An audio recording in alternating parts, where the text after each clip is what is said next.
Clube Pet CBN, com Tatiana Saque.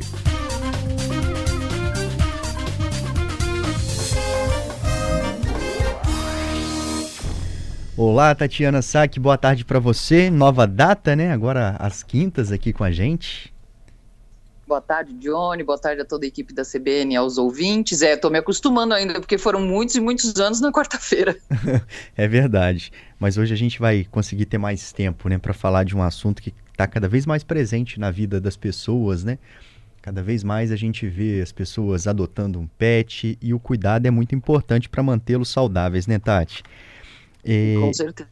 E agora a gente falando de calorão, estamos na expectativa aqui de um dia muito quente no sábado, Deus nos ouça, para a gente conseguir pegar uma praia, curtir o final de semana, mas a gente tem que tomar cuidado quando os dias estão muito quentes, né, com o nosso cachorro, com o nosso gato. Como a gente pode cuidar mais deles, Tati? O calorão tá aí para todo mundo, né? Quando tá muito calor desse jeito, eu fico até meio letárgica. Acho que os pets também acabam ficando mais preguiçosos, mais quietinhos. Alguns até procuram um ventilador, um ar-condicionado, uma forma de se refrescar, um piso frio. Mas a gente tem que ficar atento realmente com o calorão para que eles se mantenham frescos, hidratados, né? Sem a possibilidade de ter um quadro aí de hipertermia, né? Dessas coisas que acontecem quando quando esse calor está muito intenso. Ô Tati, a gente sabe que aqui no Brasil algumas pessoas acabam importando, né, algumas raças de animais. E é isso aqui que o nosso ouvinte está falando, o Marcelo, sobre aqueles cachorros que não deveriam estar aqui no Brasil, mas que foram trazidos, que são daquelas áreas muito frias e que acabam sofrendo mais. Ele coloca assim na mensagem dele. Algumas raças precisam de mais cuidado, é isso? Olha, eu me preocuparia mais com os animais braquicefálicos, que são aqueles de focinho achatado, né? O pug, o shih tzu, o bulldog, do que com os cães peludos. Por quê, Né? Tati? A gente percebe assim que os cães peludos, né, esses cães que têm uma pelagem densa e que vêm de regiões muito frias, a gente percebe que eles acabam se adaptando razoavelmente bem. Né? Assim, na verdade, a gente tem que a pelagem, ela acaba funcionando como um isolante térmico, tanto para o calor quanto para o frio. Né? Então, ela atua ali mais ou menos regulando a temperatura do animal. O que eu percebia na prática, realmente, é que muitos animais peludos se beneficiavam de uma tosa mais baixa, assim, né? Reduzia o tamanho da pelagem para poder se refrescar um pouco mais. Só que tem algumas raças que a tosa, por exemplo, não é indicada, como, por exemplo, o Chow-Chow, o Samoyeda, o Spitz, que são animais que têm um pelo e um subpelo bastante volumoso, né? Esses animais nem sempre têm uma recomendação de tosa. Outros já se dão super bem com a tosa e ficam refrescados e felizes. Com relação aos braquicefálicos, né, que são os animais de focinho achatado, a gente já falou várias e várias vezes em diversos programas anteriores que esses animais, por eles terem esse focinho achatado, eles acabam tendo uma dificuldade na troca de calor, porque os animais, eles trocam o calor, eles transpiram pela respiração, eles não transpiram pela pele, né? E esses animais, eles acabam tendo um problema de ventilação, de troca de calor, e eles são muito mais propensos a fazer quadros de hipertermia, que são quadros de elevação abrupta da temperatura. Eles apresentam que sintomas quando a temperatura começa a elevar muito, né? E eles ficam mais sonolentos, irritados? Não, muito pelo contrário, eles ficam extremamente agitados, eles ficam impacientes, muito ofegantes, muitas vezes eles acabam ficando com a língua roxa, alguns animais começam a fazer um barulho respiratório bastante importante, tem animal que às vezes vomita, e tem animal que tem diarreia. É um quadro é um quadro de urgência, na verdade, entendeu? Então, tem que levar o animal o mais rápido possível para o médico veterinário e, se possível, né, colocar esse animal num ambiente mais frio, no ar-condicionado. Por isso, inclusive, que as companhias aéreas não transportam mais os animais braquicefálicos, né, por conta de a própria caixa de transporte, o carro fechado, o abafamento, ele já é suficiente para causar um quadro de elevação da temperatura. Adalberto tem pergunta. Boa tarde, Tati, tudo jóia? Boa tarde, Adalberto, tudo bem? Olha, tudo jóia por aqui. Vou fazer uma pergunta, Johnny e Tati, porque é uma cena que a gente sempre vê, na verdade, ele é filme, desenho animado. Eu queria trazer um pouco pra vida real pra ver se é verdade ou mito, Tati.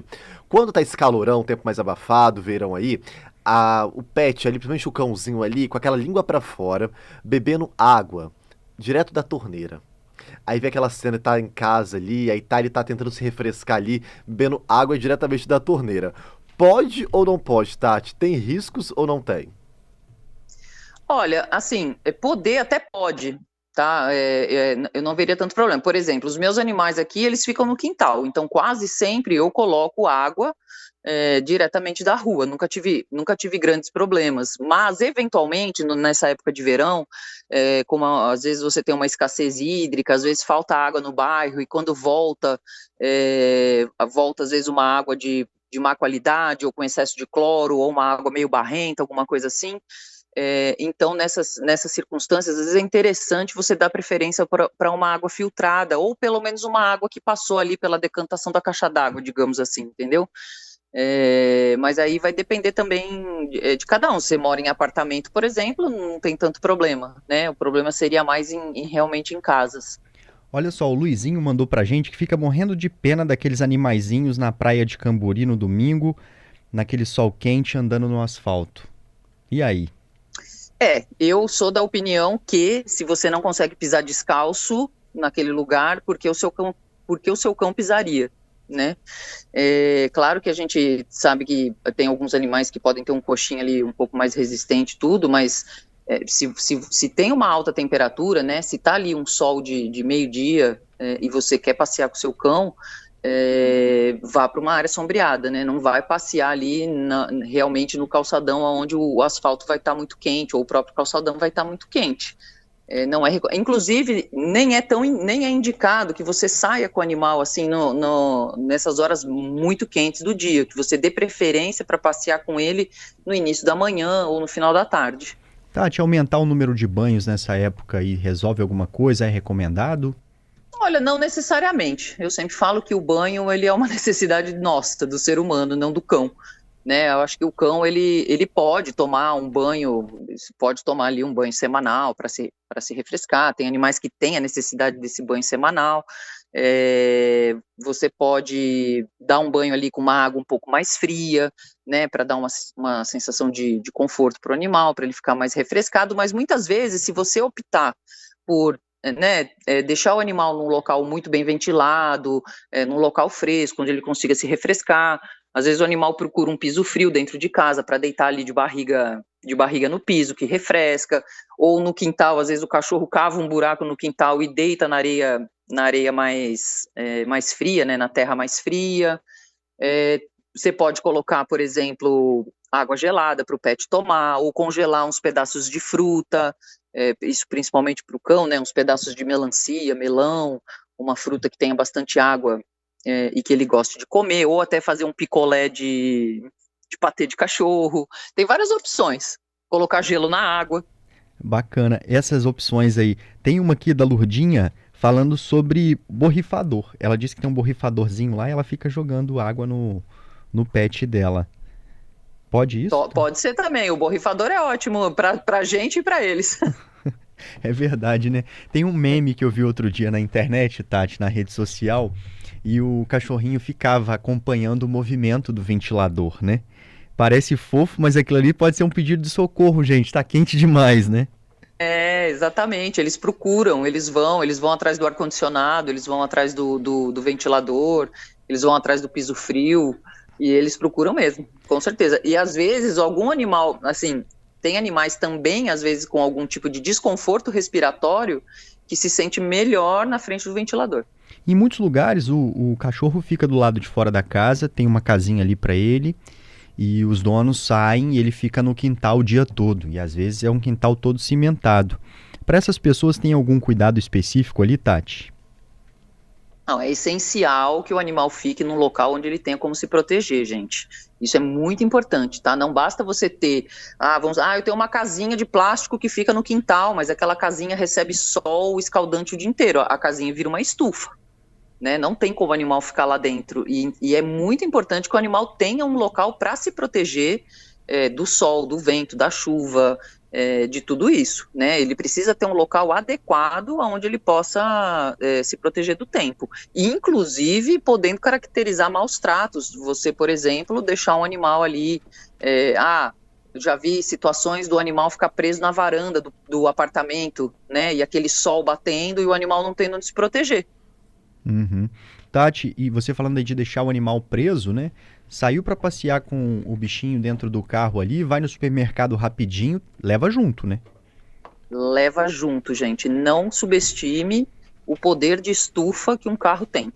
Você fecha o carro ali, é rapidinho, eu vou ali e volto. O carro, muitas vezes, em pouco tempo, se o animal tiver muito ofegante lá dentro, principalmente, a temperatura interna do carro ela sobe muito rápido e o animal pode passar mal e pode virar óbito. Então a gente não pode, nenhum animal. Eu já tive clientes que esqueceram. Já tive um cliente que esqueceu o cachorro dentro do carro 12:30. Tati, eu tenho uma dúvida. E qual que é o melhor horário, assim, do dia pra gente passear com o nosso pet, pra sair de casa, passear com ele? Então, assim, o ideal seria nas horas mais frescas, né? É que às vezes a gente acorda e já parece que tá já parece que tá no inferno. Mas, enfim, o ideal seria ali, né, bem cedinho, entre 6 e 8 da manhã, 9 da manhã, que a temperatura tá um pouco mais amena, né? Ou no final do dia, ou no período turno, que aí tá mais fresco. E especialmente, volto a falar, os animais braquicefálicos, que são os que têm focinho achatado. Tá? Já atendi muito paciente que saiu, andou 2 quarteirões, foi até a praia, 11 horas da manhã, voltou já com sinal de hipertermia. Com os gatos a gente tem que ter os mesmos cuidados que você está falando aí pra gente, que nós temos que ter também com os cães, ou é diferente? Olha, com relação aos gatos, assim, é importante, né, deixar a água à disposição, água fresca na parte sombreada, isso vale para os cães também. Os gatos gostam muito de água em movimento, né, então uma ótima forma de você hidratar o gato é ter uma fonte em casa com água em movimento, para que ele consiga se refrescar. Também funcionaria, por exemplo, colocar umas pedrinhas de gelo na água para o animal, às vezes eles ficam curiosos e vão ali querer brincar com a pedra de gelo, acabam consumindo um pouco mais de água, mas assim, os gatos, por exemplo, não precisam de banho, né, o banho no gato, num primeiro momento, ele é 100% contraindicado, então... o banho não vale, mas se precisar sair de carro com o gato, né, na caixinha de transporte, não deixar ele em nenhum momento dentro do carro, levar ele com você. Eu acho que o que muda mais realmente é a questão de banho e tosa, né, que os gatos não teriam essa necessidade. O Paulino está dizendo que o cachorro dele estava com diarreia, começou a ter problemas e ele levou no veterinário e lá descobriu que era por causa da quantidade de sol, o cachorro estava meio desidratado. Pode acontecer, Tati, isso. Pode acontecer do animal não ingerir a quantidade suficiente, dele passar mal, né, e ter um quadro de diarreia. Eu já tive pacientes que tiveram quadros de diarreia por conta da qualidade da água. Uhum. E aí também falei, vamos trocar para água filtrada, ver se melhora, né, vamos mudar. Aí trocou a água, a diarreia também cessou. Né, o calor acaba trazendo também algumas viroses, alguns quadros de gastroenterite, essas coisas todas também podem acontecer. Obrigado, viu, Tati, por conversar com a gente. Te esperamos na quinta-feira que vem de novo. Acostuma aí com o dia. Eu agradeço. Estou me acostumando. Até a próxima quinta. Até a próxima. Eu ia dizer um abraço para você, mas uma ótima tarde aí para você. Ótima tarde.